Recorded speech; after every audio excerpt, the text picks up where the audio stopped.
There appears to be some confusion around curfews and how this will affect restaurant goers.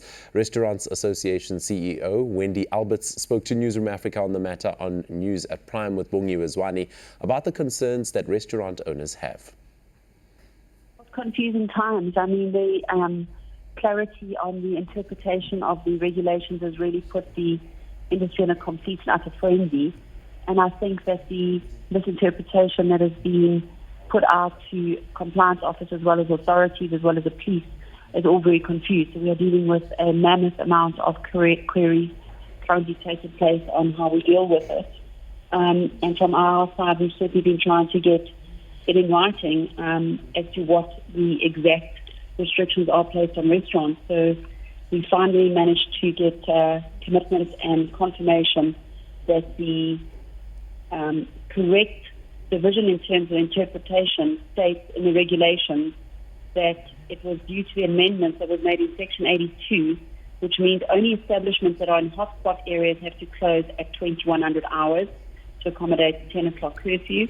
The rest of South Africa that is not in hotspot areas relate to Chapter 6 and 7, which reverts back to Level 1 restrictions, and the curfew for that is now set at 10 o'clock. So restaurants have to close their doors by 10 o'clock. They cannot have any customers within the establishments at 10 o'clock to meet the curfew at 11 o'clock. So this we hope that this clears all the confusion and uncertainty. And pardon me, Wendy, so does this mean then that by 10 o'clock there shouldn't be anyone inside? The doors have to be locked. And I mean, we're having such challenges because customers don't seem to be understanding this. They seem to think that the curfew is at 11 o'clock and they can still finish their drinks at 10 o'clock or finish their meals. It's putting so much pressure on us. And we've still got to clean the restaurants, which is putting pressure on us. And we've got stressed staff because some of our staff can take up to 2 hours to get home. The public transport can be delayed, etc., etc. So overall, the curfew has just really brought a whole load of very, very complex ways for us to be able to maneuver and to safely measure on how we actually manage the process of this COVID. We should have really had an extension on the curfew, to be honest, not a restriction on it. And really, I wanted to probe you on that particular issue because certainly, as you say, some of the staff members don't really stay close to their places of work. When you look at, at a practical level, for an employee to then be able to get home just before, the time expires, are they then going to have to close the restaurants at 8 o'clock for them to be able to travel so that they make it home just in time for 11 o'clock? Or what does this mean at a practical level? From an operational point of view, it's a complete and utter nightmare. We obviously got guests, we've got bookings, we've taken bookings. We took bookings on a 3-tier booking. We still need to clean the restaurant after we close. So it gives us very limited time. We've got a lot of restaurants are bringing in private transport, which is excessively expensive to try and rush and get staff home. Other restaurants are having to make do with accommodation for restaurants, which again is an added expense in order for us to be able to not get into trouble for the curfew. So it's just ludicrous all round, and we're finding it almost impossible to operate within this space in the curfew. And then there is the complete chaos on the road at 10 o'clock with everybody closing doors and everybody trying to meet the curfew and get home in time. So it's putting irresponsibility on the driving. It certainly is lending itself to a lot of complexities on the roads. The Uber drivers trying to get to their place and destination. So it's mayhem. The roads are mayhem. Pushing people out of restaurants is complicated. It's very difficult. The customers are not cooperating with us. They're not supporting us. They want to finish their meals. They want to finish their drink. And it's putting a lot of pressure on us. And then we've also had, obviously, the negativity that's taken place in terms of the uncertainty of what the curfew actually is. So, when the amended regulations came out, the interpretation wasn't clear. And for days and hours, round the clock, we have been trying to get clarity on what the actual interpretation of that is, whether the curfew was at 9 o'clock or 10 o'clock. So only now in the 11th hour have we managed to get complete confirmation that restaurants may close at 10 o'clock. It sounds like, Wendy, the restaurant industry is really trying to fight for its seat at the table here.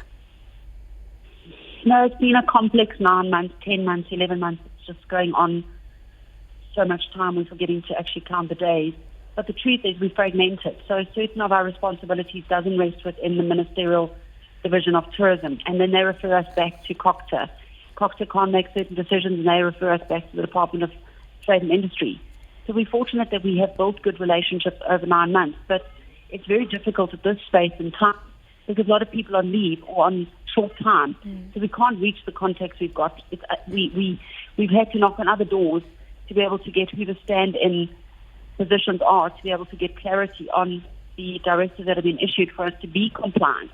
And at no point in time do we want to risk any establishment from not operating within the bylaws and the restrictions that have been placed against us, so that we don't have anybody getting arrested or anybody getting fined or anybody operating against the regulations that put the rest of the industry at risk. So we're saying to government, talk to us. We've been put into crisis management on the 11th hour. There have been months to plan for the holiday season. They should have sat around the table. They should have strategized. They should have been proactive. They should have looked at solutions. They should have spoken to industry. They should have come to us and said, how can we mitigate the risk should there have been a second wave? But the second wave hit us. They hadn't thought about the processes and structures to put into place. And yet again, we've been prejudiced. And we're the hardest hit industry.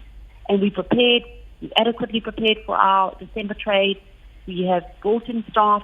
We have used our cash flow for produce to be cut on the limitation again of the curfew. Staff are left on the 11th hour without work. Many of them have been sent home days before Christmas without jobs. We've got cash flow issues from bookings that we've taken. We've prepared. We have booked stock. We've now had to cancel stock. So logistically, from an operational point of view, it's a nightmare. Managing the bookings and trying to get people in to have a beautiful celebration through this holiday season is now a rushed episode. We're on short-time staff to get staff home. It puts pressure on closing times. And Wendy, it's a nightmare all round. And Wendy, when you look at, something you touched on, the second wave, of course, there's now concern at this new variant that is now appearing to also just, increase the spreading of COVID-19. And while scientists are still trying to make sense of what exactly the damage that this new variant can do, what is your reaction to the news that there's now a new variant? As restaurateurs, are you then concerned at this particular news? Absolutely. I think the entire industry is in a complete and utter panic. We've been left for months, an island on our own with no help, no support, no comfort, no assistance from government. We haven't had the support from the banks that we've needed. They've cut lending. They have called in the bank loans. They've called in the short-term loans. They've called in overdraft. We've had a tremendous time with the suppliers. They've blacklisted many of our establishments. They've cut the terms. They've put us onto cash operation practices. We're in a complex relationship with the landlords. We're going through a divorce, trying to have a good relationship and court at the same time to save our businesses. Well, we understand on the back end they're also trying to find relief for the debts and the responsibilities that they've got. We've been struggling with UIF and TERS. We've made a demand now with the restrictions again and the hotspot areas that the TERS needs to be extended. We can't continue to support the businesses. And if we take all of this in place, even with the insurance payouts and the wins that we've made, it's still not sufficient because we've had nobody come to us and love us other than the patrons. So the only support that we've got that we are so grateful for is the love and the support that the patrons come in and they'll have a beer or a meal or just a drink or just food, and they've kept our industry going. And it's very concerning because if the second wave is not met with the responsibility it needs to quickly curb and put mitigation in place, we're going to be hit harder again. And we are doing everything we can. We've got the most protocols out of every single industry. We've got the registers. They had never been called for in 9 months. We do the contact. We do the temperature control. We have got all the variants in place, and we've even upped our regulations and our responsibility for health and hygiene through the holiday season. But nobody talks to us. But yet we're the first industry to be cut and to be put on hold and to have further restrictions and further limitations. And all it does is it push people to illicit trade. So we close the restaurants early. People are not tired yet. So they're going to house parties and they're having gatherings and then close contact. And they're going to enjoy time till 4 a.m. in the morning in a crowded environment where they could have safely been in an establishment where we could have at least had contact tracing and we could have ensured social distancing and we could have had a safe experience, and also it could have benefited the economy legally.